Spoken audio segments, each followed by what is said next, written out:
everyone, this is Anna McGovern from AW.Today, and I'm here with Mike Benz. He is the Executive Director from the Foundation for Freedom Online, where their mission is to protect digital liberties and raising awareness of online censorship. He is also a former State Department official under Donald Trump's administration and a speaker at this year's Natcon. So how are you doing today? Doing great. This is the first week of the NATO Summit, and I just gave remarks yesterday on NATO's role in the censorship industry. A lot of people don't really understand that the military is now playing a very large role in the media, and everything from using influencers to be able to amplify NATO messaging to putting pressure on tech platforms to censor NATO skeptical arguments being made online. So there's really a kind of political animal that our military is becoming, and it really raises questions about whether or not we have a civilian-run government or a civilian-run media when the military, which is supposed to answer to the civilian class,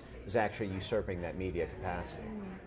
Brilliant. And so today is the final day of Natcon as well. What has been your highlight over the last 3 days? Well, I think Vivek gave a very rousing speech yesterday, and I thought it was very academic and methodical. One of the things that I've really enjoyed about this conference is it's a good mix of philosophy and academia and also sort of real world, real politics. It sort of takes the best of Twitter takes, if you will, and the sort of short quippy type things with an almost academic scholarly dissertation that people are providing, and I've learned a lot from that. So a potential issue with conferences such as Natcon is that you've got a plethora of people who come together and they're talking about issues, how to change society, but then they walk away and then it's just a lot of people talking shop but very little action. Right. So what would your advice be to those people who've been attending Natcon over the last couple of days, and what can they do following on from the conference? I'm so glad you asked. Yeah. What I would look, because you're right, I've been to a million of these and it's always the same thing. What I would actually like to see is like a dedicated wall at the conference, which is just for people to put action items at the end of every breakout session. Because we have 3 different breakout rooms, we have a main room, we have panel discussions, plenary speeches, lots of Q&A, and solutions get floated, but then they, as you said, they don't get they don't become actionable because people sort of forget, or they think, oh, I might get to that one day. But if you have essentially, as you go, what are the 3 action items from this panel?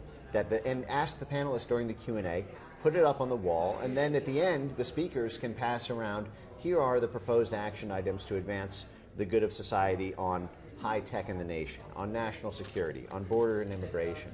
And then that can be distributed to people on, online, that can be distributed to people on listservs, and, but putting that in writing, I think, is what really makes it live forever.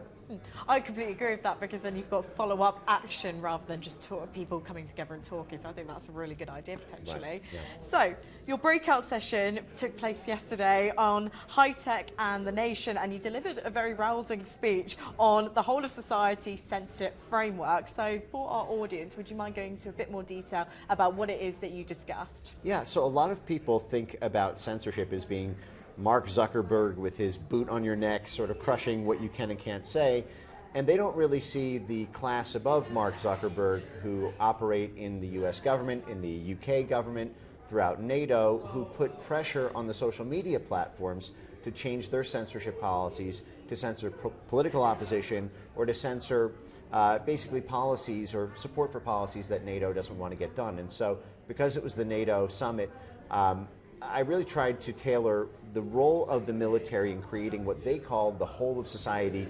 counter-misinformation framework. And the easiest way to understand counter-misinformation is just means censorship. They don't mean countering it through putting up counter-messaging. They mean through coercing Facebook and X and Instagram and YouTube and TikTok to take down or algorithmically demote or suppress speech that goes against their agenda items. And so they've come up with a really clever trick, because they were very concerned when they were setting this up that they were going to look like China or Russia. They were going to look like an authoritarian country, when our whole diplomatic apparatus is designed around overthrowing autocratic governments in the name of democracy. And so we can't be like them. So what they settled on was a framework called whole of society, so that it wouldn't look like it was the government doing all the censorship, but that the government would quarterback private sector institutions, civil society institutions such as academic universities and non-governmental organizations, and media institutions. So you have government, private sector, civil society, and media all putting censorship pressure in a concerted, collaborative effort, getting direction and funding from the government to do it, but that way it doesn't look like a North Korea or China style thing. It looks like it's coming from 100 different universities and 1,000 different NGOs and 1,000 different media organizations and 12 different platforms, but they're all taking direction and funding from the government to do it. So the NATO Summer, as we've just been discussing, has been taking place at the same time as Natcon. And according to an article on Bloomberg as well, they have invited 16 influencers from platforms such as TikTok and Instagram. They've paid for their travel expenses to be there as well. So for me, I think that's just truly groundbreaking. And especially this, I think it highlights as well the influence that social media really has. And I just wondered what your thoughts were on that. Oh, well, I'm so glad that it's been reported. This has been going on for some time. I've actually, I was lambasted in the press when I published a 2019 NATO Summit conference on recruiting social media icons and celebrities to do pro-NATO messaging. In fact, in one of the slides for NATO's Psychological Operations Center in Central and Eastern Europe, they had a picture of Taylor Swift up on a NATO presentation of an individual who could be trained to spread desired messaging that's pro-NATO. And this is a former CIA person, a former British intelligence person, and a military contractor making this pitch to NATO that they need to instrumentalize celebrities and online influencers in order to win the hearts and minds work because they were afraid that NATO was losing political support. A lot of countries are not paying 2% of their GDP for it. You have Donald Trump who is being attacked in the media for saying that he's anti-NATO. And NATO is really at this existential moment right now with what's going on in Ukraine and Russia. And so they have decided, they have this whole thing called NATO 2030, which is this idea that where NATO needs to be 5 years from now, essentially. And in order to implement that plan, they have decided to become a political animal. And they've dedicated all sorts of military resources to building their political institutional embedding within the U.S. State Department, the UK Foreign Office, the U.S. Pentagon, within the NGO class and the media class, because even though they are a military operation, they depend on funding and political support at home, and they're finding that the biggest threat to NATO is not actually tanks from Russia, it's the thoughts and the tweets of Americans and Brits, and everyone obviously across NATO. Yeah. So speaking of the UK as well, we recently had our general election, and what was completely groundbreaking for me was that on TikTok especially, we had the Conservative Party and the Labour Party, which are the two main parties in the UK, trying to reach young people through these meme wars where they were just trashing one another. And for me, it just felt like that they were just adding to this vacuous sort of sound bites where they were trashing each other just to win the support of the young without actually advocating for any meaningful policies that will help support young people. And if anything, I thought it was quite insulting to young people as well.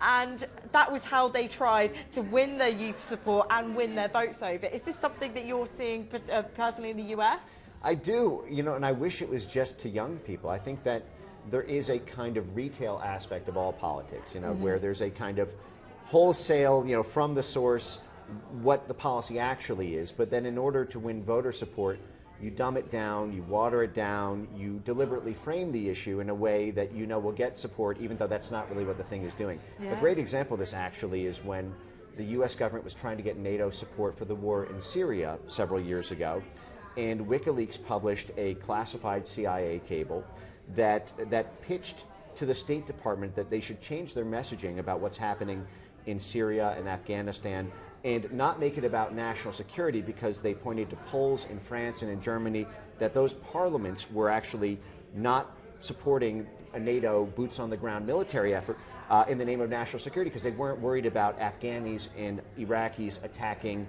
London or Paris or Berlin. Mm-hmm. So the CIA proposed to the State Department to change the messaging to make it about women's rights and to make it about women not having access to education or being able to drive cars in various parts in the Middle East, and framing it as a feminist issue, even though all they wanted were military boots on the ground.